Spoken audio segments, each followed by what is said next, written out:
Welcome to lecture for Abnormal Psych, Psych 310. I'll be talking now about the causes or etiology of abnormal behavior. So when people act differently, specifically when talking about in ways that are maybe constitute psychopathology, why do they do that? So we'll cover a lot of ground today. We'll talk about the multidimensional integration approach to etiology. Talk about biological influences, which include genetics and neuroanatomy and neurophysiology. Talk about psychological influences, which include multiple things, multiple social influences, and then for each of these, kind of basically what do we know, how do we study it, and then how do they interact with the other influences, because these are obviously, we're talking about an integration approach.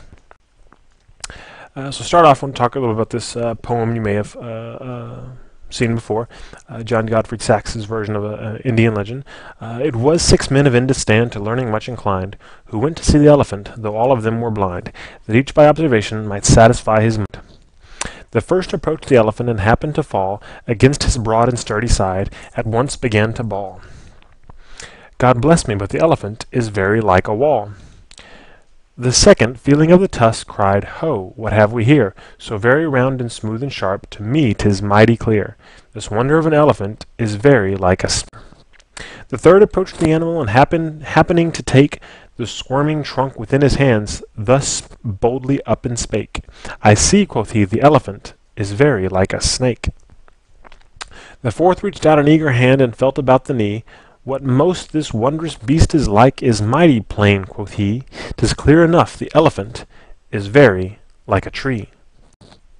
The fifth, who chanced to touch the ear, said, E'en the blindest man can tell what this resembleth most. Deny the fact who can. This marvel of an elephant is very like a fan. The sixth no sooner had begun about the beast to grope, than seizing on the swinging tail that fell within his scope, I see, quoth he, the elephant is very like a rope. And so these men of Indostan disputed loud and long, each in his own opinion exceeding stiff and strong, though each was partly in the right, and all were in the wrong. The moral? So oft in theologic wars the disputants, I ween, rail on in utter ignorance of what each other mean, and prate about an elephant not one of them has seen.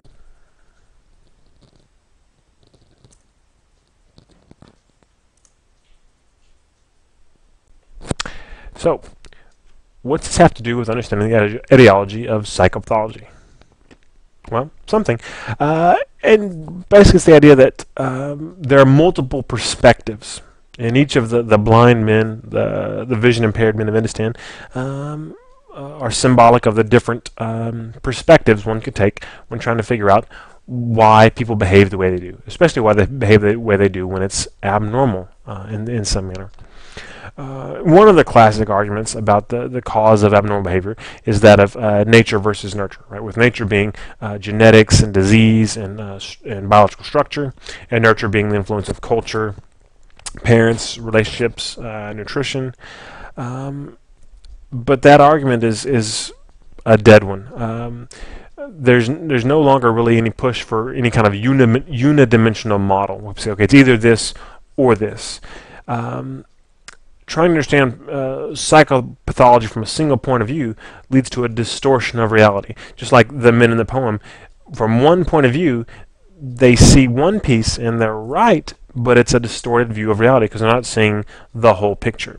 And that's why we've moved toward a multidimensional integrative approach. Multidimensional means multiple perspectives, but not just, oh yeah, we'll look at a lot of different ways. We try to figure out ways in which these different perspectives fit together to create some larger picture, and that's the real challenge. So even though it is a multidimensional integrative approach, I'm going to talk in this lecture about the major contributors, different major perspectives, one at a time, just because it's too complicated to talk about it the way it really is, kind of biological, psychological, social, all in a developmental context, all at once.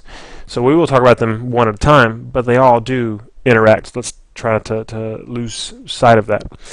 And it really is this kind of interaction, not just a simple addition of, well, it's this plus this. Well, it's this, and also in this way makes the impact of this thing different. Hope that was clear. Okay, so let's start off looking at biological experiments. Thinking about biology, one of the strongest arguments for biological influence in abnormal behavior would be what we know from genetics. So before we talk about genetics, we'll talk about, well, what is a gene? Well, a gene is just a region of DNA that controls a hereditary characteristic. Well, let's back up a sec and think about what a gene is and where it is. We know that there's genetic information in chromosomes in the nucleus of every cell in your body, right? Identical. So every cell in your body has the same set of DNA. Your DNA, the cells in your toenails, same as the cells in your retina. Right? Sorry, the cells are the same. The genes are the same. They're your genes. And what genes do you have? Well, you have 23 pairs of chromosomes that are in that chromatin in the nucleus of a cell. So for a total of 46 chromosomes in each cell. And here's just a picture of someone's set of chromosomes, nicely lit up for us. Just a side note here, if you look down at the bottom right of the screen, you'll see the X and Y chromosomes for this male person. You'll notice that the X is much bigger than the Y. It has more genetic information on it than a Y chromosome. So women who have XX have more genetic information than men who are XY, which might explain why women sometimes seem to be superior to men. So we have 23 pairs of chromosomes, and each chromosome is really a long strand of DNA and proteins, right? So if we unraveled this strand, that little X of 2 chromosomes, it's just a long strand of DNA and proteins. And structurally, this strand is a double helix, right, which is just a twisted ladder. And the rungs of this twisted ladder are nucleotides. And a nucleotide is a nucleobase, which is, adenosine, cytidine, guanosine, thymidine, uridine. One of those, a nucleobase, sugar, and a phosphate. So it's these molecules put together. Right? Now, different sequences of nucleotides result in different outcomes, kind of like blueprints. They result in different outcomes in the creation of proteins and RNA. So these are, and proteins and RNA are the building blocks of all organic matter. And some RNA is even fancier than that. Some RNA that's created can turn on or off other genes by speeding up or slowing down the rate of protein synthesis. But it's all it's a biological molecular process. My point of kind of showing you all these slides is to remind you that genes aren't magic. They don't control behavior. Genes provide coding for proteins. That's all they do. And depending on combinations of proteins, it gives rise to certain molecules in your body, certain structures, and the combination of all those structures and molecules and other things lead to your consciousness, right? But genes aren't magical beings. It's also important to remember that genes can be altered, right? We know they can be damaged. DNA can be damaged by exposure to UV rays, so it causes skin cancer. And we know that which sequences are expressed, kind of the turning on and off of genes, depends to some extent on environmental inputs, which we'll talk more about that in just a minute. But still, staying on our kind of basic review of genetics. Thinking about how genetics are passed on at conception. You get 23 chromosomes from mom and 23 chromosomes from dad if things are going well. And according to kind of Mendelian genetics, Mendelian inheritance, we learned back in it was like 5th grade that single gene pairs influence traits. You have kind of dominant recessive combination, right? So 2 dominants and you're going to get the trait. A dominant and recessive, you get the trait. 2 recessives, you'll get some other trait. And we can predict probability of given if we know the genes of the mom and the dad, we can talk about the probability of what the kid's trait will look like, and it's nice and mathematical and clean and straightforward. And it would be lovely if most things were like that. But unfortunately for us, most things that are interesting, any kind of behaviors, dispositions, psychological characteristics, seem to be influenced more by polygenic inheritance. And this means that it's a combination of genes that influence a trait, not just two genes. So it's much much more complicated, but also much more interesting. But so it's good to kind of understand the kind of basic Mendelian genetics, but don't try to apply that thinking to human behavior.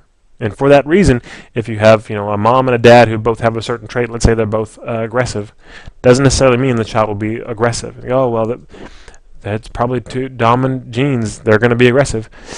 Not necessarily. There's a lot of genes that went into making the mom that way, a lot of genes that went into making the dad that way, and there's a lot of possible different combinations that can come out for that kid. Yeah, for any mom and dad, any sperm and egg that combine, the number of possible different genetic combinations for a set mom and dad is something like 6 billion. It's insane how many different ways a kid can turn out from the same two parents. Fascinating. Anyway, moving on. How do we study the role of genetics in influencing behavior? One of the primary ways is through family incidence studies. This is where you usually find a person with abnormal behavior. Usually find a person that meets criteria for a psychological disorder, and then statistically try to determine if family members are more likely than unrelated people to also have the disorder. So, one of the findings is that alcoholism tends to run in families. It aggregates within families. So what you should ask yourself, hopefully, is, the question pop to you, well, does that mean that alcoholism is genetic? Okay, so if your mom and dad were both alcoholics, does that mean that if mom and dad are both alcoholics and the child is an alcoholic, does it clearly follow logically that alcoholism is a result of genetics?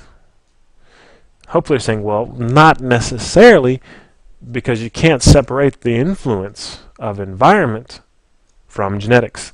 If a mom and dad are alcoholic, they're going to be modeling alcoholism. They're going to make alcohol available, and that child's environment will be one that might make alcohol more attractive, or at least more available. So family incidence studies are important, but it's not a clear sign of evidence. And sometimes we'll get, well, let me say that for a minute. Beyond family incidence studies, a little bit better, we have twin studies, right, where we compare concordance rates of monozygotic and dizygotic twins. And what that means is monozygotic twins are ones that are identical twins, right? So they have essentially the same genetics, and but not exactly the same genetics, interestingly enough. And then dizygotic twins are less genetic related than monozygotic twins. They're, on average, as related as a typical sibling pair who aren't twins. But that's on average. The degree to which two dizygotic twins are genetically similar depends. On average, they share 50% of the genes in common. But they might share more, they might share less. It just depends on what was happening when those two babies were being formed. But anyway, we compare concordance rates. And concordance rates is when you look at somebody that has a disorder or a trait, and then you find the twin, and you say, do they have it too? If they have it as well, then they're concordant. If one twin has it and the other doesn't, they're discordant. Right? So we find one twin that doesn't have it, and one that does, they're discordant. One doesn't, and the other also doesn't, they're concordant. They're concordant for the absence of the trait. Right? So we look at concordance rates. So how similar are the twin pairs? And if a trait or a behavior was genetically influenced, what would you expect for the concordance rates for monozygotic versus dizygotic twins, for identical twins versus fraternal twins? You'd expect the identical twins to have a higher concordance rate, to be more similar to each other, because they have more similar genes.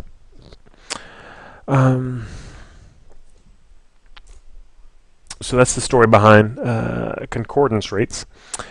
And what I was going to mention before is that sometimes we do twin studies, which is a little better than just family incident studies, and then the kind of ideal are these twins reared apart studies. We have two twins that were reared in separate environments, but they have the same genetics, and then we can see how similar are they.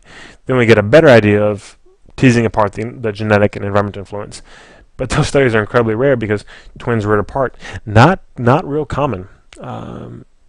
And because they're not real common, it's questionable how well data from those types of studies generalize to other people who weren't twins reared apart. Okay.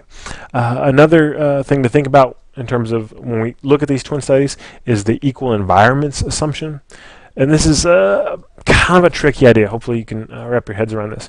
But the equal environments assumption isn't that two twins have an equal environment, but it's the idea that the environment of monozygotic twins is no more similar for each other, for that pair, than for a pair of dizygotic twins.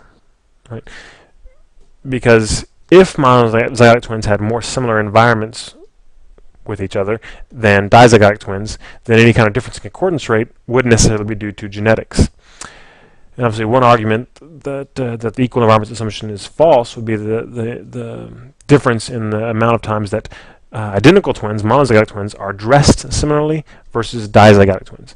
Fraternal twins, not that common to see them in the same outfits, having identical stuff that their parents give them. Not that they choose. The parents create more similar environments for identical twins than non-identical twins in some instances.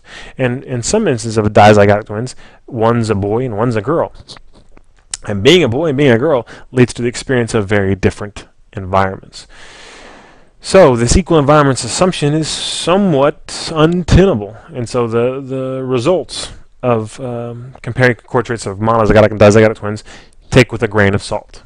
You're going to say, okay, well, these people who are genetically similar were more similar than people who were genetically different, but their environments may have been more similar as well. Okay. Let's look for a second at concordance rates for a particular disorder, or schizophrenia. So you look down at the bottom, you have identical twins, 48% concordance rate compared with dizygotic or fraternal twins, 17%, a drastic difference. And this is arguably very strong evidence for genetic influence on the expression of schizophrenia. And I would say, yeah, even if identical twins have slightly more similar environments to each other than fraternal twins, it wouldn't account for that big a difference in concordance rates. There's something going on there related to genes. But this is also clear evidence that genetics cannot account for all of the story with schizophrenia. What's the most obvious thing? Oh, well, yeah, clearly it's not just all genetics. If we're all genetics, what would be the concordance rate for identical twins? 100%, or at least close to 99. Put some measurement error in there, but it's not. It's only 48. It's only half. If it were all genes, then every time one twin had it, the other twin would have it as well. But that only happens half the time with exactly the same, or close to exactly the same, genetics. Right? So that's the main piece. And if we look at other things, fraternal twins at 17% versus siblings at 9%. Now, fraternal twins are no more similar to each other genetically than our non-twin siblings, yet the concordance rate is almost twice as high as siblings. Well, one thing that fraternal twins have are more similar to each other in than our non-twin siblings is they probably have more similar environments. They're born at the same time, so they're going to experience more similar environments to each other than our non-twin siblings. So that right there, that 17 compared to 9%, is an argument for non-genetic or environmental influences probably. And there are other comparisons here that you could also think about why they're different, given all the blue ones. Kind of help you interpret this. The red ones are all the red bar, 100% on average, same genetically. The blue, 50% genetics in common on average, even though it ranges from 6% up to 17, and then orange down to 25%. The green, 12.5, and then the general population, not appreciably related. But it's interesting that the pattern isn't clear that as you move away from someone in degree of genetic relatedness, it drops incrementally. That's an influence, but there are other influences as well that are probably related to some environmental, relational variables. Okay, so twin studies are important pieces of evidence, but they're not unequivocal. They don't provide unequivocal evidence for genetic influence on abnormal behavior. And the data, those data I showed you for schizophrenia, those are the strongest data for any kind of genetic influence on abnormal behavior. No other disorder we could pick would have data that look like that. The concordance rates for identical twins would be lower for every other disorder we looked at. Schizophrenia is the one with the strongest. Bipolar disorder might be the next strongest, but then the others, it really drops off significantly, where we can't predict well. Knowing one twin status, well, the identical twin will also have experienced that type of psychopathology. Another term that you'll read and you'll hear about, and that I think even your book misinterprets, is heritability. You might say, oh, IQ is 62% heritable, schizophrenia is 50% heritable. If somebody says IQ is 62% heritable, it does not mean 62% of your intelligence is due to genes. What heritability tells you is how much of the differences among a group of people in a given trait. So we measure everybody's IQ, and not everybody's the same. There's some differences. It tells you the percentage of those differences that are associated with genetic differences among those people, right? Which isn't the same thing as saying how much is due to genes. It's saying how much of the genetic differences are there in common with the differences in the trait. It's this correlational data, which we've learned in every other aspect of our field not to interpret causation from correlation, but for some reason, when we hear heritability, we go straight to causation. A little story from Mark Twain helps illustrate the foolishness of this. Talks about one of his short stories, I think, the possibility of raising children in identical environments. Those identical environments being a pickle barrel. So a barrel where they can't see anything. There's a little hole for the air, and that's about it. So if you raise kids in a pickle barrel for a couple of years and then brought them out and tested them, they all had the same environment. So now the only differences that we see among these kids will be due to genetics. So any differences in their IQ will be result in a 100% heritability estimate. Right, so if we're saying we measure the IQ and there's any differences, it's 100% heritability. Can we conclude from this study that environment plays no role in intelligence? Well, no, you put them in a pickle barrel. All of their IQs are going to be really low because of that environment. Right, so interpretation of heritability as indicating the degree of genetic influence is a misunderstanding of the statistic. So don't trust the numbers that people cite when they say, oh, genes account for this much of your trait. Now, they can account for this much of the variability in a trait in a population, and that indicates that genes play a role, but we can't know, and really, I don't think we can quantify how big a role unless we decide to be unethical and do some really unethical experiments with gene manipulation. Until then, we're not going to know. Okay, so genes do play a role, but their most interesting role to me is how they interact with the environment. We'll talk about two different models for understanding gene-environment interactions. One of the oldest being the diathesis stress model, where you have some vulnerability, which is a diathesis. So you have a vulnerability to a disorder, a predisposition, because of genes. So you're born predisposed. There's a risk of you having this because of you have these genes. But you won't express that behavior, that syndrome. The phenotype won't be expressed unless you experience certain stressors or other environmental events.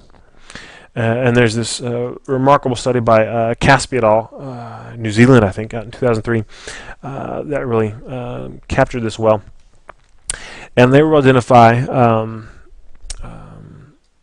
a couple of looking at genes. for individuals for a gene that the gene produced a chemical transporter that plays a role in the transmission of serotonin in the brain. Right? So it's not a depression gene, but it's a gene that they know affected a particular molecule, which they knew played a role in facilitating the transportation of serotonin. And then they also knew from other research that serotonin influenced depression. So for this gene, it was kind of a simple, one of your simpler Mendelian type things, has 2 alleles. Alleles being sequences of DNA. And for the gene, each allele could be long or short. So you could have long, short, or short, long. And at the time, they suspected that the long alleles were associated with better adaptation to stress. So having long alleles for both of them led to better, more efficient transportation of serotonin. And they would identify these alleles and measure them in people, getting their genotype. So they measured their genotype for that particular gene, and then they also assessed their level of depression. And if they just stopped there, they could say, okay, well, if you have short alleles versus long alleles, how depressed are you? But they went beyond that, and they said, okay, let's follow them over time and look at the occurrence of stressful life events in their lives. And what they found, looking at this chart, really interesting. So we look at point 1 in time, when people had not yet had any stressful life events. Our 3 lines, the line with the dark diamond, that people have 2 short alleles, that being kind of the high risk group, and then the grayish line, one short allele, 1 long allele, and then the dotted line, 2 long alleles. At point 0, time 0, they're virtually indistinguishable. There's not a statistically significant difference in the number of self-reported depressive symptoms. Everybody's like, oh, I'm doing okay. Move forward in time. 1 stressful event, still, stressful event, a little more depressed. Everybody a little more depressed. Not significantly so, and not significantly different. As we move to 2, 3, and 4 stressful events, look what happens. The lines begin to separate. And they separate in such a way consistent with what they hypothesized about the role of those alleles, those genes, in influencing serotonin. Where people that had 2 short alleles, the SS, short alleles, for 4 stressful events, they had the most depressive symptoms after 4 stressful events. 1 short, 1 long in between, and then people with 2 long alleles, people that were thought to be able to deal with stress well because of this genetic predisposition, they were doing okay. Sure, they'll have some depressive symptoms because some bad stuff happened in their lives, but they're not as bad off in terms of depressive symptoms as people who have these other genetic predisposition. Right? So before the bad stuff happened, so if nothing bad happened to them, they would all look the same, and they all wouldn't be depressed. As the bad stuff happens, these differences begin to emerge. The diathesis, the vulnerability, is revealed in the context of stress. And really importantly, too, they found out that the number of stressful life events was not related to what type of allele you had. So it wasn't like, oh, people with the 2 long alleles had easier lives, less stressful stuff happened. Everybody had an equal number, roughly, of stressful events. But when those events happened, people with the long alleles dealt with it better, for whatever reason, possibly related to serotonin, and had better outcomes. Okay, so that's the diathesis stress model. You have a vulnerability, but you're not going to have any problems. You're not going to show the behavior, the trait, the disorder, unless certain situations happen. And we can think about these kind of being pathological situations.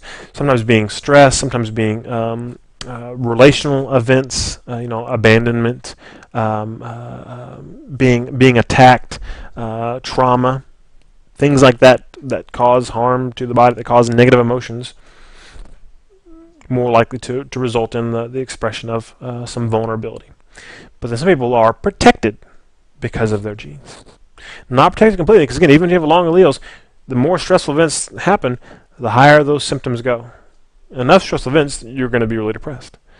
But you are protected to some degree by this by your genes. Now, another way of looking at this, and these aren't mutually exclusive, is the reciprocal gene environment model. And this is a different idea. This is where genes may predispose you to a disorder, kind of vulnerability, and they may predispose you to create an environmental risk factor. Right? So think about substance abuse, substance dependence. All right, so rather than having a gene for substance use per se, some people might have a gene that makes them predispose them toward sensation seeking. They get bored really easy. People who get bored really easy are more likely to take risks, more likely to try a drug the first time, more likely to be in situations where drugs are prevalent, and the gene is putting them in environments, and that environment, being in that environment, makes it more likely that you're going to have this disorder, express this behavior. So in the CASPI study, if they had found that differences in alleles were related to the number of stressful life events, then that would have been evidence for a reciprocal gene environment model in that case. They didn't find it in that case, but it's not to say it doesn't always happen. It may sometimes be both, where you may have genes that put you at risk. You may have genes that contribute to the establishment of poor relationships, where you make poor decisions, are impulsive, and all those kind of traits may put you in a situation where you're in a relationship that's going to cause damage to you, and that relationship damage then causes some other depression or anxiety. So the genes didn't cause the depression and anxiety, but they influenced the situation that then influenced the experience of depression or anxiety. Okay.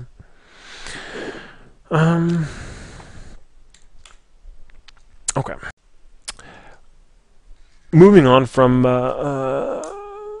genetics, still with our biological explanation, we can think about neuroanatomy. Now, think about this for a second. Nothing that you do, think, or feel happens without some activity in the nervous system. So if you're flatline on a scan of your brain waves, nothing's happening. Now, whether or not there's something happening in your soul, that's a religious philosophical question. But scientifically, nothing's happening. You're not thinking, you're not feeling, nothing. If you think, wow, I wonder what I like for supper tonight, your brain is doing stuff when you do that, and to allow you to do that. So, given that everything we do, think, and feel is related to the functioning and structure of the brain, it makes sense that how the nervous system is structured and how it might be damaged would influence a person's experience of abnormal behavior. So let's take a quick review of neuroanatomy here. The nervous system is composed of the central nervous system and the peripheral nervous system.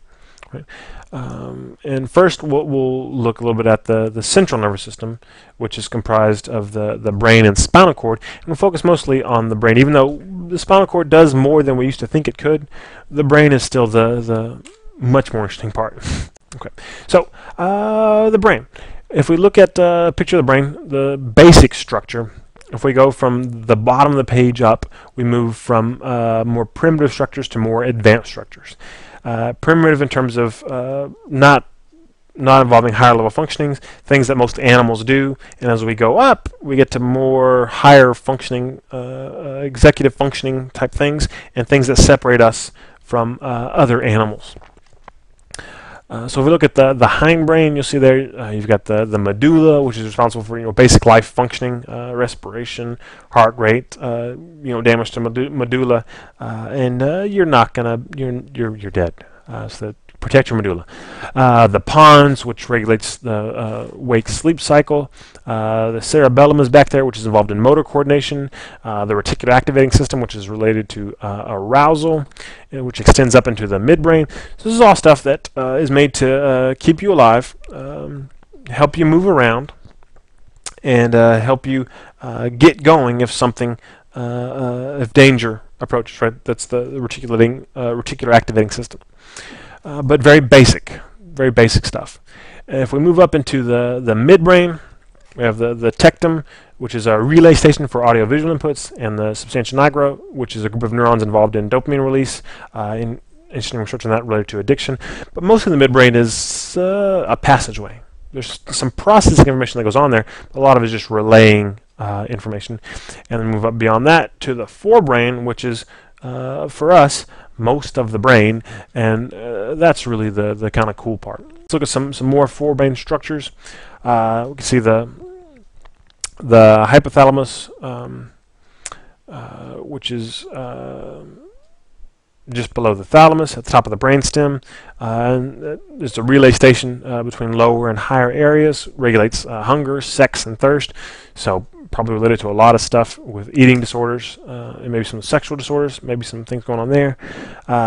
We've got the limbic system, which is kind of a diffuse combination of areas. It includes the hippocampus, which is involved in memory formation, the cingulate gyrus, the amygdala, which is involved in rage and fear. Limbic system basically is involved in the regulation of emotions and the role of learning. Basal ganglia, our group of neurons in there involved in motor activity, and also possibly play a role in OCD. And as you're looking at this very detailed picture, you're like, well, I don't really see a lot of stuff. Well, there's really not a lot of stuff in the brain. And when you see stuff in pictures, it's usually whenever a scientist has colored in parts of the gray flesh. There aren't really clearly differentiated structures, many of them, in the brain. It's a bunch of mushy material. And we figured out from experimenting on brains that, okay, this bit of mushy material that's generally in this area tends to work together to achieve some function. And so we're going to call it this. So it's not clearly a thing, but it's a grouping, a cluster of cells, of neurons. But then the biggest part of the forebrain, 80% of the forebrain is made up of cerebral cortex, which is divided into lobes, which again is even the cooler part of the forebrain, what makes you who you are. So we look at for a second at the lobes. You've got the frontal lobe, at the front of the brain. Behind that is the parietal lobe, and at the back the occipital lobe. On the either side, temporal lobe. So the frontal lobe, which again, each of these divided into a left and a right.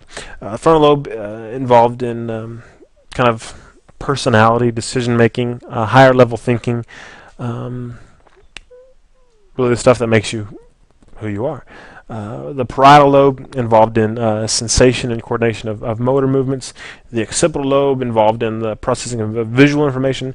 And the temporal lobe involved in the processing of auditory information, which keep in mind when we talk about schizophrenia later, whenever people are having auditory hallucinations, they show increased activity in the temporal lobe. So the brain is hearing stuff, which is kind of cool. Most of the research in psychopathology looks at this stuff, the cerebral cortex, and particularly the frontal lobe, but other areas are important as well, because everything in the brain is connected. And again, there aren't clearly differentiated structures, and no information is isolated. It's all, when something happens in one part of the brain, it's going to affect other parts of the brain in some way, shape, or form.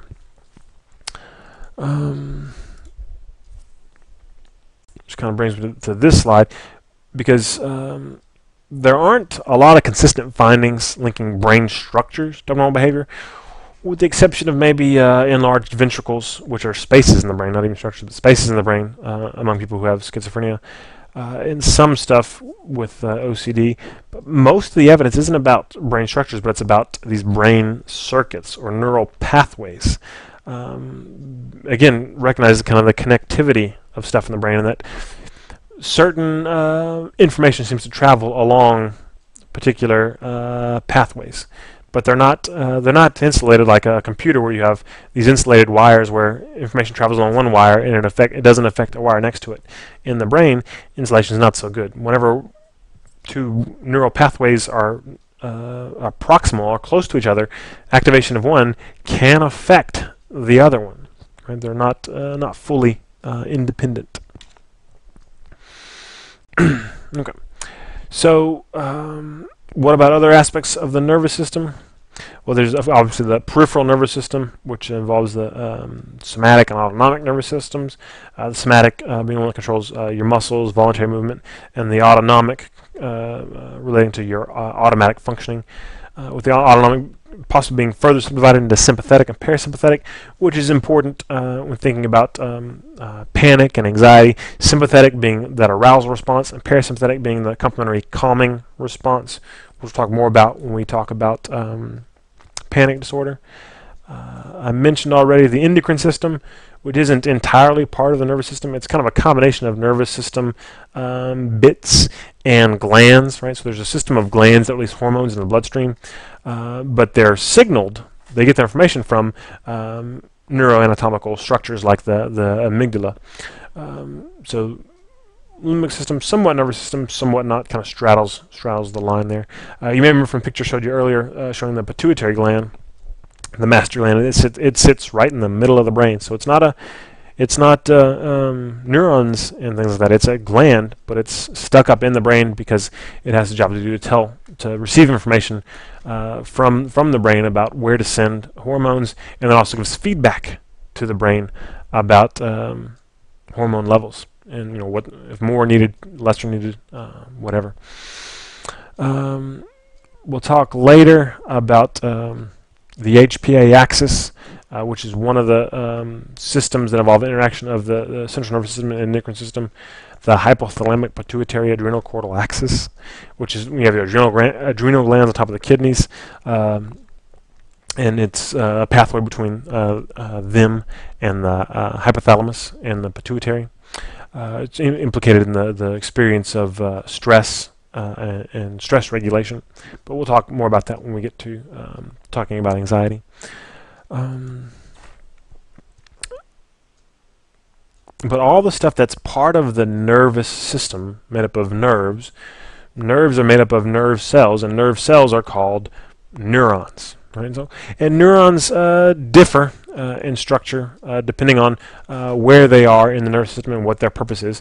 But there's kind of a prototypical structure we'll look at, and it's important to be familiar with.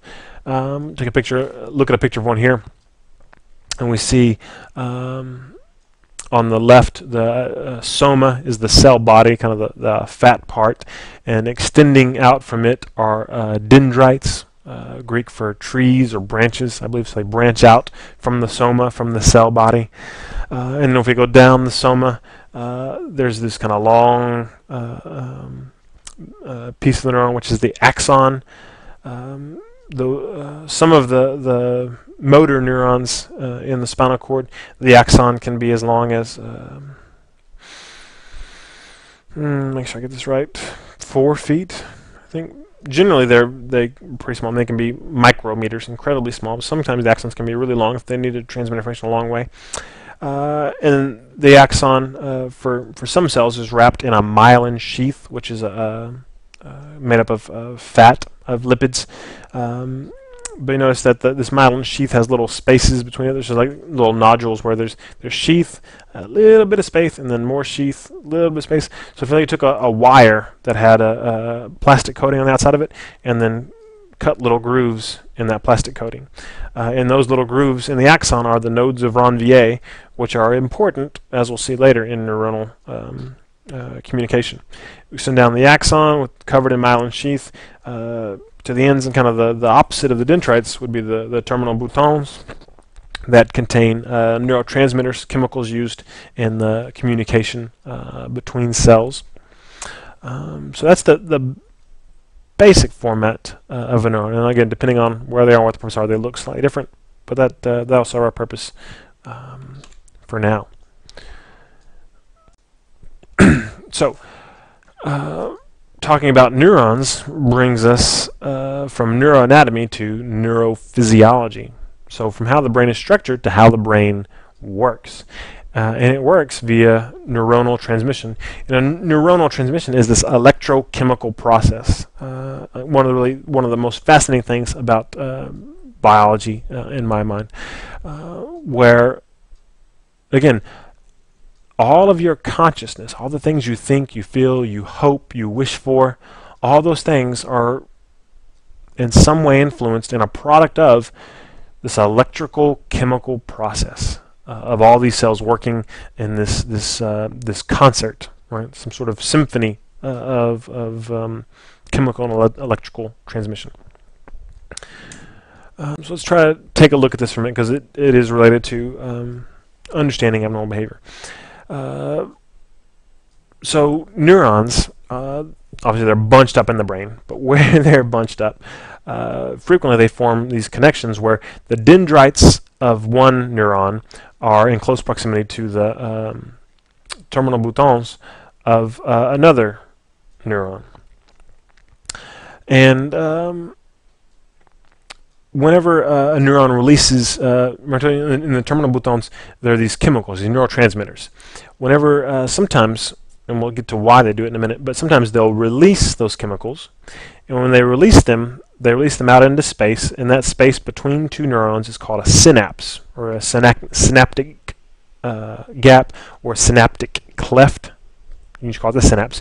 They release it out into the synapse, and those chemicals diffuse or float across the space, and then they bind, if they're the right ones, they bind to receptor sites on the other neuron at the dendrites. So from the boutons, the chemicals released, and they float a little space across the synapse, and they bind into the receptor sites of the dendrite, and it's a lock and key type thing where only certain neurotransmitters fit certain sites.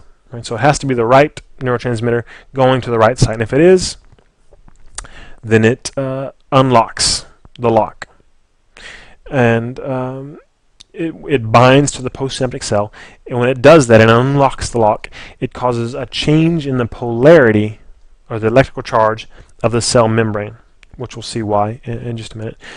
So it does that, so it sends its little chemical message, and after it's done, the terminal bouton isn't like, oh, that was great, I'm done. It says, okay, any of you neurotransmitters left, and any neurotransmitters that are left floating in the synapse, which frequently there's some there, it sucks them back in, right, via a process called reuptake, and recycles them to use them again.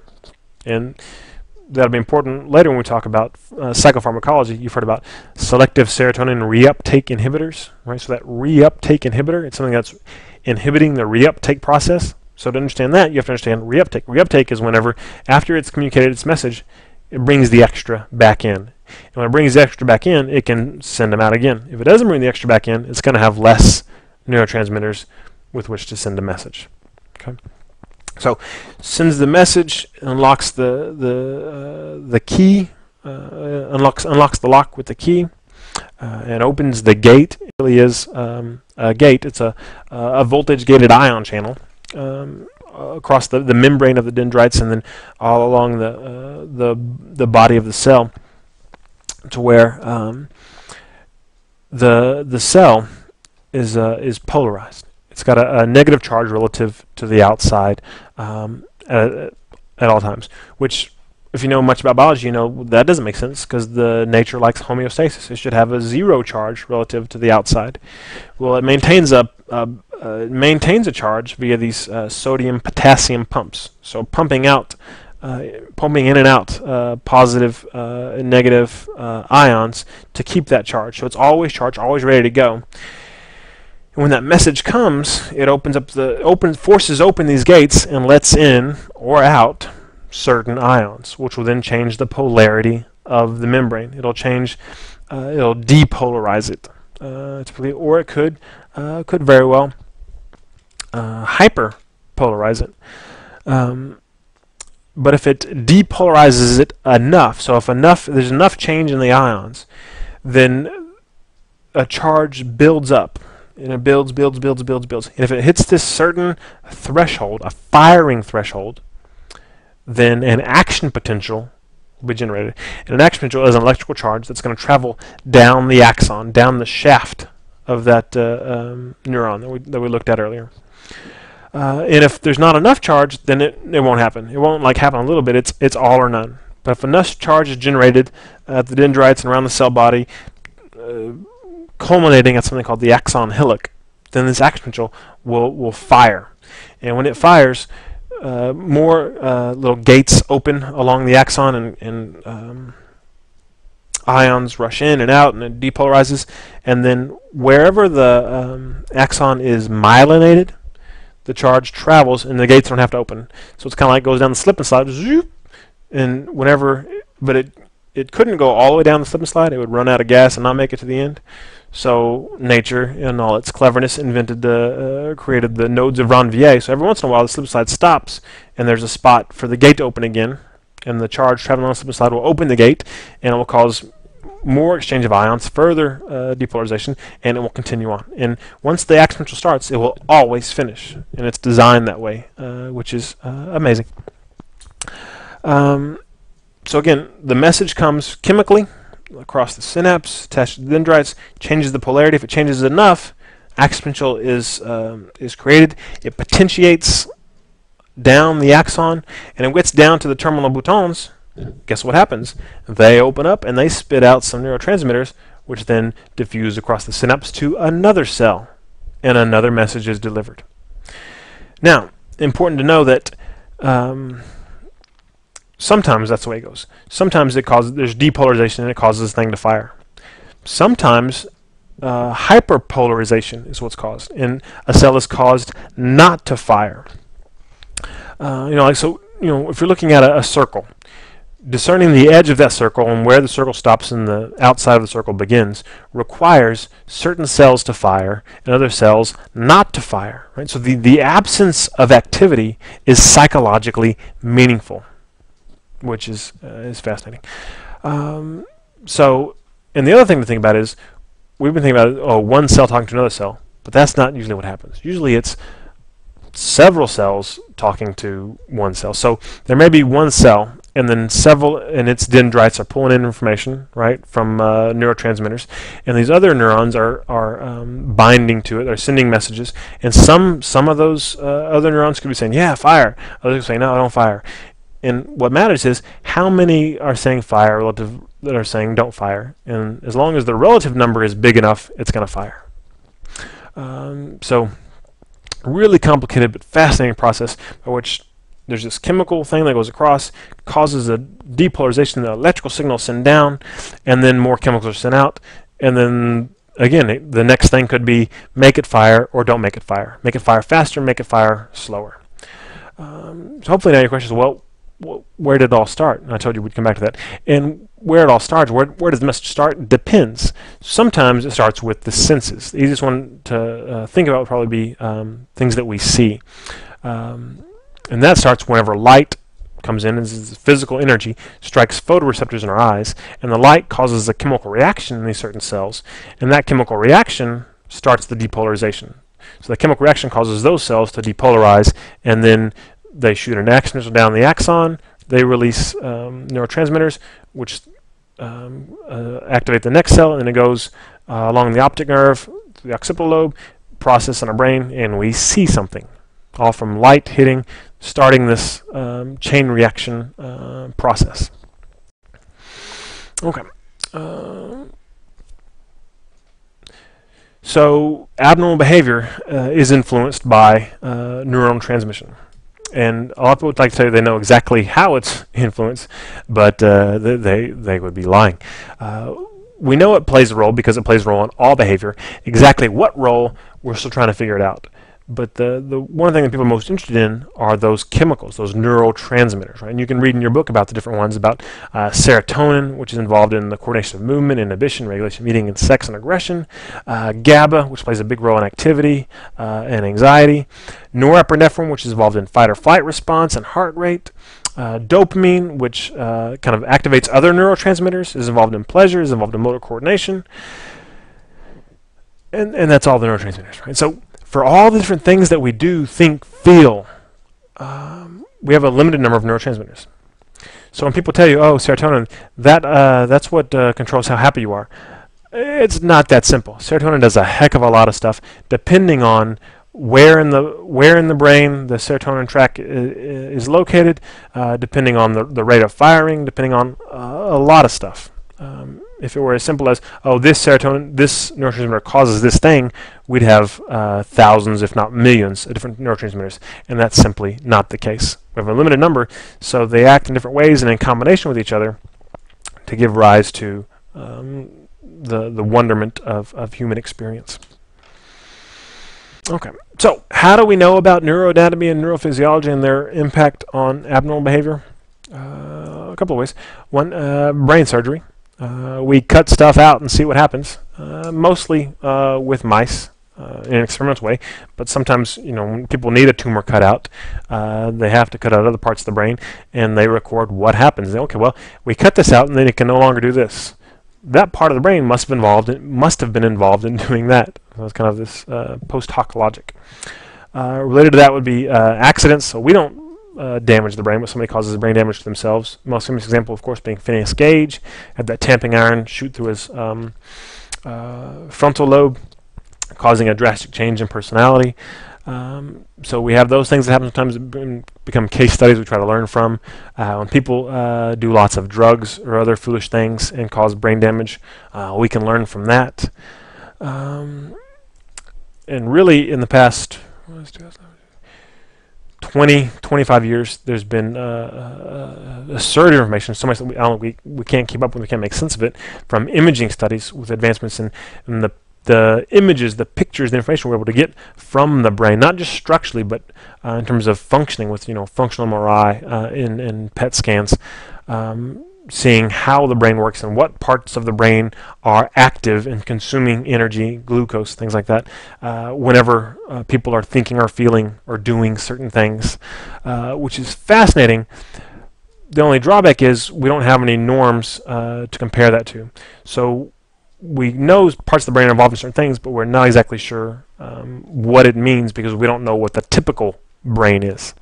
And then the last bit we know, especially about neurophysiology, would be via the administration of drugs.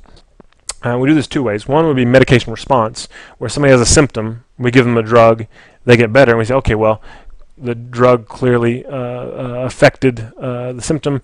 Maybe the symptom was due to a lack of the drug, which if you've ever had a headache, taken Tylenol, and it's gotten better, you probably know that you didn't have a Tylenol deficiency. So it's not great logic, but it's one we use.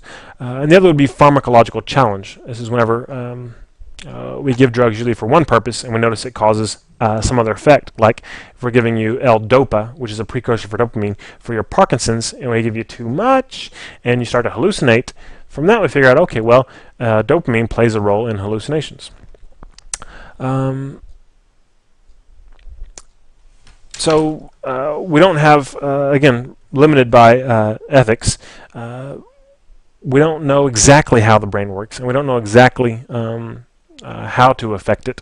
But we've got some clues, and the clues are getting better as our science advances. But again, it's important to note that the most interesting stuff about neuroanatomy, neurophysiology, and its relationship to abnormal behavior is its relationship to other influences. For instance, genetics. You may think, well, yeah, of course, brain structure is influenced by genetics, the ones that you're born with. Your brain's going to be a certain way. And yes, and that is important, and that is interesting. And so the influence of genetics on abnormal behavior is probably through influence of genes on brain structures to some degree. But also remember that genes can be turned on and off in response to environmental inputs. That means that their influence on brain structure and brain functioning aren't done at conception. They'll continue to play a role. Even more interesting than that, to me anyway, the results from a study by Baxter et al. In '92, looking at treating people with obsessive compulsive disorder with exposure and response prevention, a type of therapy where you expose people to the things that they are fearing usually. So with OCD, if somebody has a obsession about germs and they have to wash their hands 10 times, you would have them touch something they think is dirty, and then that's exposure. And then response prevention, you don't let them wash their hands. And then you let them sit with anxiety until it goes away, until they can realize that, the anxiety will go away without me doing this, which will eventually lead to a decrease in the anxiety.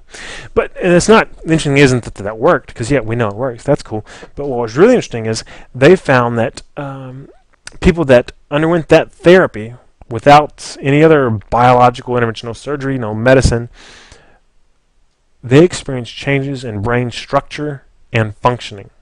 Right? So the way their brain worked and the way it was shaped changed in response to therapy. That's fascinating.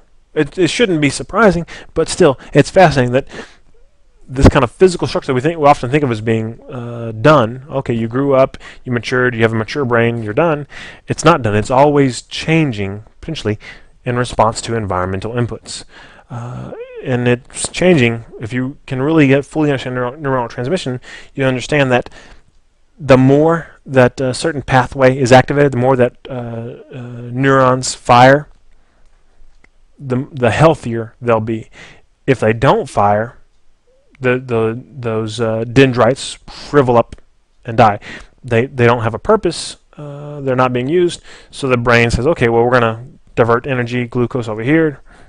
Don't need those anymore. So if you don't think about things enough, you can't do anymore. You forget them, and it has to do with changes in your brain. So if you try new things, you might be able to build new connections. You won't necessarily have new cells, but you may be able to build new connections between cells, which will change your behavior and the way you think and feel. Fascinating. Another sort of kind of basic science stuff, we know from some old studies, cats in a box, where they raise these kittens from birth. They're kind of cruel. I wouldn't recommend them doing this anymore. But raised them in a box where they could only see vertical lines for the first couple of weeks of life, and nothing else, nothing in the environment involved a horizontal line. And then they removed them from that environment, and the cats couldn't perceive horizontal lines. If you put a bar in front of them that was horizontal, they'd walk right into it, which is kind of a very kind of basic science way of showing that this early stimulation of you have to perceive these stimuli to be able to perceive them later, otherwise you're not going to know they're there. And if we can kind of think of this, maybe a bit of a stretch, but maybe not, it's an analog of if you have a loving relationship at some point early in your life, you'll be able to perceive loving relationships elsewhere. If you don't ever have a loving relationship early in life, perhaps you won't be able to recognize one or know how to be in one later in life. And that has obviously tremendous implications for abnormal behavior. Okay, and the one last little bit of biological explanation, I won't go into great detail, I want to touch on it, because I think it is important to have as kind of background knowledge, is the idea of the impact of evolution. This is relating back to genetics really, but thinking about how, regardless of how you feel about evolution and monkeys and all that, but thinking about how it's possible that human nature has evolved. If we think about the processes of natural selection, sexual selection, and inclusive fitness, which natural selection means, the process through which successful inherited adaptations to environmental problems become more common over successive generations of offspring. If something works, then it's the people that have genes that allow for adaptive functioning are more likely to reproduce, to survive and reproduce, and then people who are able to get access to mates and successfully mate, that's sexual selection, they're more likely to pass their genes on. And then inclusive fitness related to reproductive success, those who survived and reproduced the most. Basically, our behaviors, our traits. So, and the one that makes the most sense to me is anxiety. Anxiety, from an evolutionary standpoint, makes a heck of a lot of sense. People who weren't anxious, who weren't fearful, who didn't have the genes that allowed them to be afraid, they got eaten by I don't know, dinosaurs, saber-toothed tigers, whatever was out there in the cave person days. But people who were too afraid and never left the cave didn't gather food and starved. But people who were the right amount of afraid lived on. So we think about most of the things we'll talk about abnormal psychology. We'll think about, oh, that's a problem, and oh, it's too bad you have it. But usually, whatever that problem is, some part of it is adaptive and probably was helpful in some way. It's just not helpful for you now in this context or at this level, like anxiety. Anxiety is an adaptive thing. It's good for you, just not too much of it. So it's possible that there's some evolutionary influence as well on the development of the human condition and subsequently abnormal behavior. Okay, we spent a lot of time on the biological explanation because it's probably a predominant one. Unfortunately, we won't spend as much time on the psychological explanation, and I can't even cover all of them because they're vast. But we'll cover some of the big ones, some of the big theories that talk about why abnormal behavior might be the result of thinking, feeling, or acting a certain way. We can touch on briefly psychodynamic theories. Obviously, Freud's theory that abnormal behavior is a result of unconscious conflicts between that primitive part of ourself, the id, that wants stuff, it wants pleasure, sex and aggression, right? But then there's this other part of ourselves, the superego, that says, no, it's bad, don't do that, don't touch that, leave it alone. And then there's the ego that says, oh, I've got to try to figure this out to keep this part happy and this part happy, and also deal with the world. And that those conflicts lead to anxiety, and then psychopathology, abnormal behavior, often is the result of us trying to come up with a way to deal with anxiety and just not doing it in a successful way. So one of the big theories there. Attachment theory, one of my personal favorites, Bowlby's theory, talked about how kind of a combination of biological and psychological theory, really. But this idea that we're born with behaviors, born programmed instinctually to exhibit these certain behaviors that elicit a responsiveness from caregivers. And those behaviors being, crying, but also smiling. When a baby has gas and smiles, they're not happy, but they smile, and it's cute, and you wanna cuddle them, and that's good, because if you didn't cuddle babies, they wouldn't last. They need to be cared for. They can't take care of themselves. And so the idea being that through some process, we're designed to elicit responsiveness from caregivers and create these attachments, relational attachments, to these caregivers. Now, the caregiver's responses to our attachment-seeking behaviors will shape who we are. They'll shape our cognitive model of ourself, of others, and the world. And we'll either have a secure or insecure attachment. There's different types of insecure attachments. But basically, those early other experiences of seeking out nurturing and sustenance, how the world responds to you, and the world primarily being the primary caregiver, is it reliable, safe, and appropriate, or is it unreliable, or neglectful, or maybe even aggressive? That those early experiences are going to shape how we see the world. And if we see the world as being dangerous, we're more likely to be afraid. If we see it as being unreliable, that's going to cause other kind of problems. And so there's a lot about abnormal behavior we can kind of trace back to potentially attachment theory. Another psychological theory, group of theories, would be humanistic theories. Two of the major theorists, Rogers being one of them. Really, part of the humanistic movement is response to the psychodynamic theories, because they weren't pleased with the way that humanity was portrayed and wanted a more positive view of humanity. And Rogers felt that abnormal behavior, anxiety, depression, these kind of problems were really responses of people. They're the result of people not being genuine and congruent with their true selves, but people trying to meet these conditions of worth. So that if the people, the people in someone's environment love them unconditionally, according to Rogers, they wouldn't have any psychopathology. That people only get this psychopathology because they think, for right or for wrong, they think that to win the love and affection, admiration, appreciation of the people important to them, they have to be a certain way, in a certain way that's not consistent with how they truly feel. And that incongruence, living an incongruent life, leads to the experience of anxiety and depression and other psychological problems. Abraham Maslow, another key figure in the humanistic movement, talked about a hierarchy of needs. Starting off with your basic stuff, food, shelter, safety, and then at the top being self-actualization. And the idea being that abnormal behavior is the result of being frustrated at certain levels, of not being able to get certain needs met. And that we can understand sometimes the behavior as being a maladaptive attempt to get that need met. It's like, oh, you couldn't get the need met this way, so you tried this other behavior, which is psychopathology, but you're doing it for the purpose of trying to meet this need, and until you get that need met, you won't be able to move up the ladder to self-actualization and be a fully healthy, highly functioning person. And then really influential in the past 50 years would be a collection of learning theories, which have some stuff in common but also have their unique aspects. Classical conditioning, or the theories from Pavlov, which actually go back to Aristotle, about associative learning. Remember the dog and the bell and the salivating, all that stuff.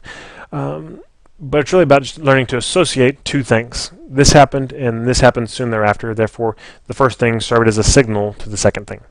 And classical conditioning helps us understand potentially how some phobias may be formed.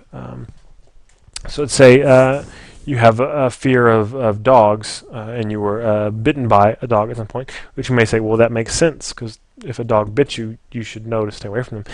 But if you develop this kind of phobic response where you have a panic attack when you see a dog from afar, that's not all that adaptive, may not make that much sense. From a classical conditioning perspective, it might, if you associate the pain and fear of the bite with the sight of the dog and not with being attacked by a dog. Those are two separate things, but with the stimulus of the sight of the dog, then just seeing it will cause the fear response and may lead to a phobia.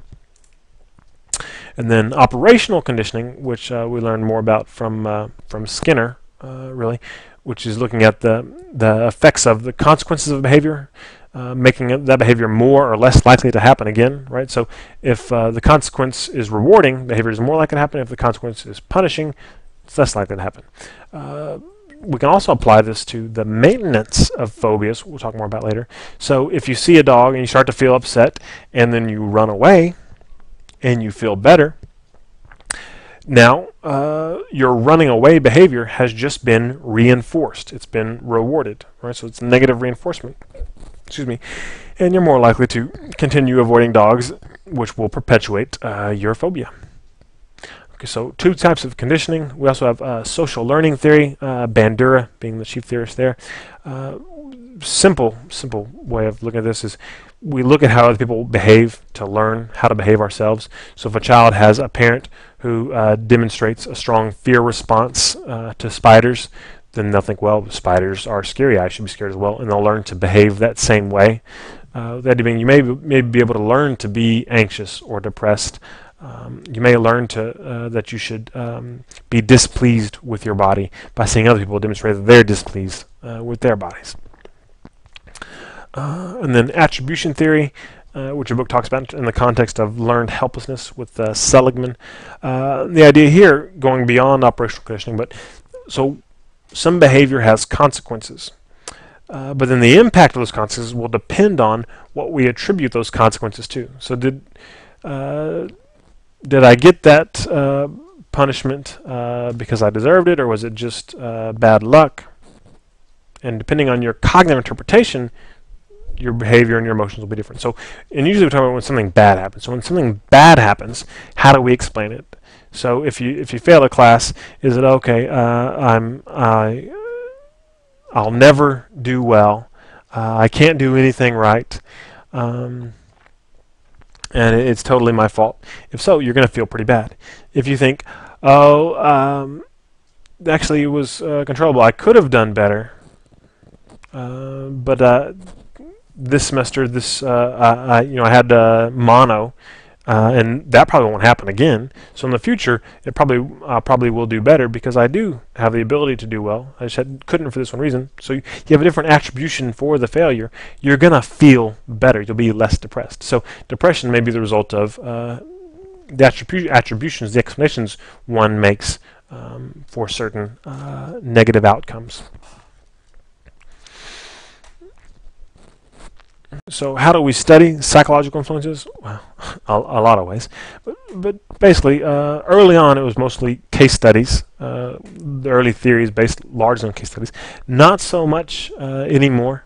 Still, they use some, but by and large, we've moved beyond that to other types of experimental practices, which broadly, we expose people to some stimuli and see what happens. That's basically what an experiment does.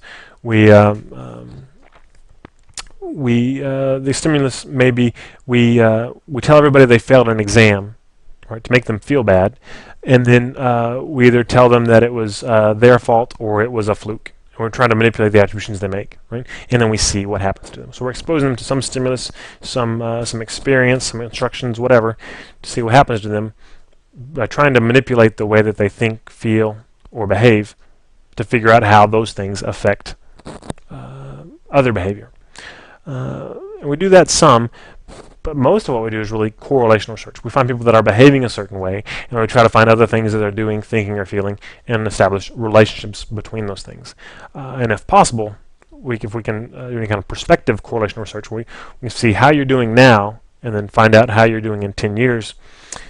Then we have a little more evidence of possibly a causative relationship, but generally with correlational research, we can't infer causation from correlation. Okay, the last we talked about biological, talk about psychological, and now talk about kind of social environmental explanations. One of the early influential writers in this field would be Rosenhan, which talked about labeling, and did the famous study, you may remember reading about it in another class, hopefully, where he had his grad students pretend to be psychotic in order to get admitted to a psychiatric facility, and they told them, as soon as you get admitted, stop acting psychotic, stop faking symptoms as soon as they admit you. And they did that, and as soon as they stopped faking, did they get let go? No, it took a while. And in the case notes, which were obtained later, whenever they were asked, if they're hearing things, and they would say no, sometimes the therapist, the psychiatrist would write, they're in denial. So once the label had been applied that they had a psychosis, which they were faking, so it's not like, oh, they faked, psychiatrists idiots. It's once they stopped faking, all their behaviors were still interpreted in terms of that label. So when they said, no, I don't hear anything, instead of accepting it and saying, okay, they don't hear anything, it was, okay, well, they have schizophrenia. Schizophrenics may deny hearing things, therefore they're denying it. So it's this kind of perpetuating, self-perpetuating label. And even when they were eventually released, they weren't released with cured or no diagnosis, even though they weren't exhibiting any more symptoms. They were released with the diagnosis of schizophrenia in remission. So the label was still attached, even after they didn't have symptoms and had stopped pretending as soon as they got admitted. Another influential figure, Thomas Szasz, wrote about the myth of mental illness. And Szasz argued that there's really no such thing as mental illness from kind of a disease perspective, and that all the things we're going to be talking about in terms of disorders, abnormal behavior, he wouldn't call them disorders. He would say that they're problems of living, and that we only apply labels to them. We artificially create these diagnostic labels and categories, and we do so in order to exert power over certain segments of society, to marginalize people and gain control over people that we may consider undesirable or dangerous to us in some way. And some people are that have been diagnosed with mental disorders really applaud Szasz and say, yeah, right on, thank you for writing that. And others say, no, jerk, this is a real thing, and I really do struggle with it, and it's not a myth. So there's a mixture of support for Szasz among the people struggling with psychological disorders. But nonetheless, an influential writer, and I think it's important to challenge yourself to what extent are these things we're talking about artificial creations, and to what extent are they really disorders that merit attention and merit a label. We know that relationships have an impact on behavior, including abnormal behavior. In terms of marriage, people that are that divorce and are never married, there's a correlation between that and psychopathology. Tend to have higher levels of depression, anxiety, and other pathology among that group who are divorced or never married than those who have been married and not divorced, which obviously there's a directionality problem in interpreting that. It could be that marriage helps protect against pathology, that people are happier once they're married, but it could also be that people that have higher levels of pathology don't ever get married or are more likely to get divorced because of their pathology. In terms of social support, generally a good thing if it is support, but social isn't necessarily good. In fact, it's better to be ignored than to be rejected. So it's best to be accepted and have kind of positive social support. But if you have to choose, if a person has to choose between being in a group that is kind of abusive and harmful, or being alone, from a mental health standpoint, they're actually better off being alone, it seems. There's also a role of gender and gender roles. We know that although men and women, again, men are more different from each other than they are different from women. Women are more different from each other than they are different from men. However, on average, there tends to be a difference in orientation between relational and instrumental orientation that's consistent with biological sex, such that women tend to have a more relational orientation and men tend to have a more instrumental orientation. And because of our orientations, so what your orientation is, how that fits in with your experiences may contribute to experience of abnormal behavior. So a breakup may impact a woman more than a man if she has a stronger relational orientation and value that relationship. Whereas the man, if the breakup resulted in him being free to pursue some career alternative which was good for him, it might affect him less because he's more interested toward this instrumental orientation of achieving and getting stuff than relating to people. And again, that's a gross generalization, but one that holds true on average. So there are some differences, and we'll talk about those with each disorder, about the expression of abnormal behavior. But we also know there has been a tendency in the past to pathologize gender, to whenever there are differences between men and women, to say, okay, this thing that's really feminine, that's pathology. Whereas the thing that would be analogous in men, that's not pathology. Kind of hyper feminine qualities of attention-seeking emotionality. That's a personality disorder called histrionic personality disorder. But being very kind of emotionally cold and focused solely on wealth, that's not a disorder. There's no personality disorder for that. Kind of hyper masculine, hyper feminine. Hyper feminine, there's a disorder. Hyper masculine, there's not a disorder, and that's because the people making disorders, by and large in the past, have been men. So there's a history of that, as we'll see. In terms of prejudice and poverty, it appears that these can have kind of a causative role in abnormal behavior. Prejudice, in terms of if you're constantly experienced the victim of prejudice, that tends to create anxiety. If you're always being oppressed and downtrodden and suspected everywhere you go of doing something bad, that doesn't lead to healthy emotional, psychological functioning. And then poverty, its effect on mental health is a little less direct. Being poor doesn't make you crazy. Being poor is associated with other things that contribute to poor mental health. Being poor is associated with less access to health care and mental health care.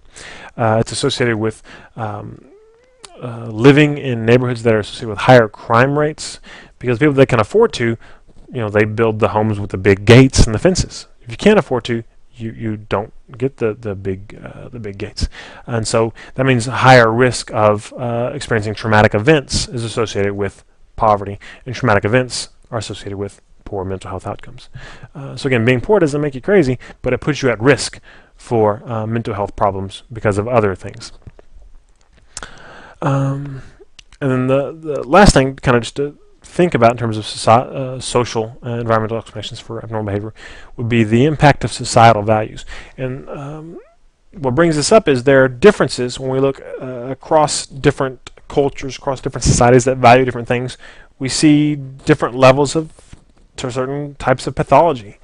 So in societies where achieving and amassing wealth are valued highly, we see certain types of anxiety and depression more than in societies where they value more relating to others and community. So what we value as a society may put us at risk for certain types of pathology and may protect us from others. But there are these kind of larger level factors at play beyond just genetics, biology, and even what we're thinking and feeling ourselves. Okay. One last thing before I wrap up, I promise. All of this that we've talked about, biological, psychological, social influences, they're all occurring in a developmental context, right? People are constantly changing, and those influences are having they're having an influence now. They had an influence a couple days ago. They'll have an influence in the future. what that influence will be different at those different points in time, potentially. Some important concepts from developmental literature important to be familiar with. Equifinality, same, final, the end. You can get to the same endpoint different ways. So two people that have the same type of psychopathology, they both have obsessive compulsive disorder. They don't necessarily have the same etiology. They both didn't get there the same way. They might have different causal pathways that brought them to their experience of obsessive compulsive disorder. Right? That's important to remember. Multifinality. So multiple endpoints. And this is with the idea that the same initial event or events can result in different endpoints. So two people are mugged on the same day. One person develops PTSD, one doesn't. They both had the same kind of causative event, but they didn't end up with the same type of pathology. You know, or one may develop anxiety, one may develop depression. They both may develop pathology as a result of some stressor, but different types, and different types for different reasons because of psychological, biological, social factors. Right. So equifinality, multifinality. We also know that there are critical periods in development for a lot of things, and this is the idea that for optimal development, whatever that is, certain inputs need to be present at certain phases. And this kind of harkens back to attachment theory. Arguably in the first 3 months of life, certain things need to happen for an infant. And not a lot doesn't need to be hugged and gushed over every second, but a certain minimal level of responsiveness of an environment needs to happen for the best outcome for that child as an adult in terms of how they're going to relate to the world, how they're going to be in relationships. And if they don't get that, if they get a kind of a really severe pathological environment, a neglectful one, if they're in one of those orphanages where there's just too many babies to take care of and they're laying in their soiled linens for days at a time, even if they can't remember that because it happened when they were a baby, that's going to have a profound impact on them long into the future, because of the impact of environment on neurological development and the rapid pace of neurological development among infants. So there are critical periods like that, and ones possibly later on in adolescence when you're trying to figure out who you are. There are probably some critical things that need to happen for you to move on in a way that's healthy. And what those things are and when those periods are, what you think they are will depend on what theory you subscribe to. And the last thing I'll say about developmental context is the fact that people are never done. Right? We're always developing. So somebody that has obsessive compulsive disorder, they're not an OCD person and they're done. They have these symptoms today. They got there from some place in the past. Right? In the future, they'll be somewhere else. They'll have a different level of symptoms. Maybe worse, maybe better, maybe something else. But they're constantly changing and evolving. And we can never lose sight of that and start to see people as kind of these cardboard figures that are stuck in time. Okay, so quick review. What causes abnormal behavior? A heck of a lot of things, all interacting in really fascinating ways. And what causes abnormal behavior is probably different for different people. There's not an answer. It may be very individualized. The balance of, well, how much genetics, how much environment, how much of it is neurotransmitters, how much is hormones, how much is what happened to you with your parents, depends on the person, on the situation, on the point in time, on the cultural context, all these things. And then the other thing is this even the right question? If we really want to know about people, should we be asking only what causes abnormal behavior, or should we start thinking about, well, what causes normal behavior, and exactly what are the lines between normal and abnormal behavior? What is an appropriate level of anxiety or sadness? And those people that seem to have it figured out, that seem to be happy and successful in their relationships, what causes that? Is that genetic? Is that environmental? How did they get to be that way? And if we maybe spend some more time exploring those questions, we'll have a better idea of helping those people, a better idea of how to figure out how to help those people that are struggling with behaviors that make their lives less than satisfactory. Okay, I know that was a lot, but it's a very big question, thinking about the cause of abnormal behavior. That's it for now. Thank you, and Take care.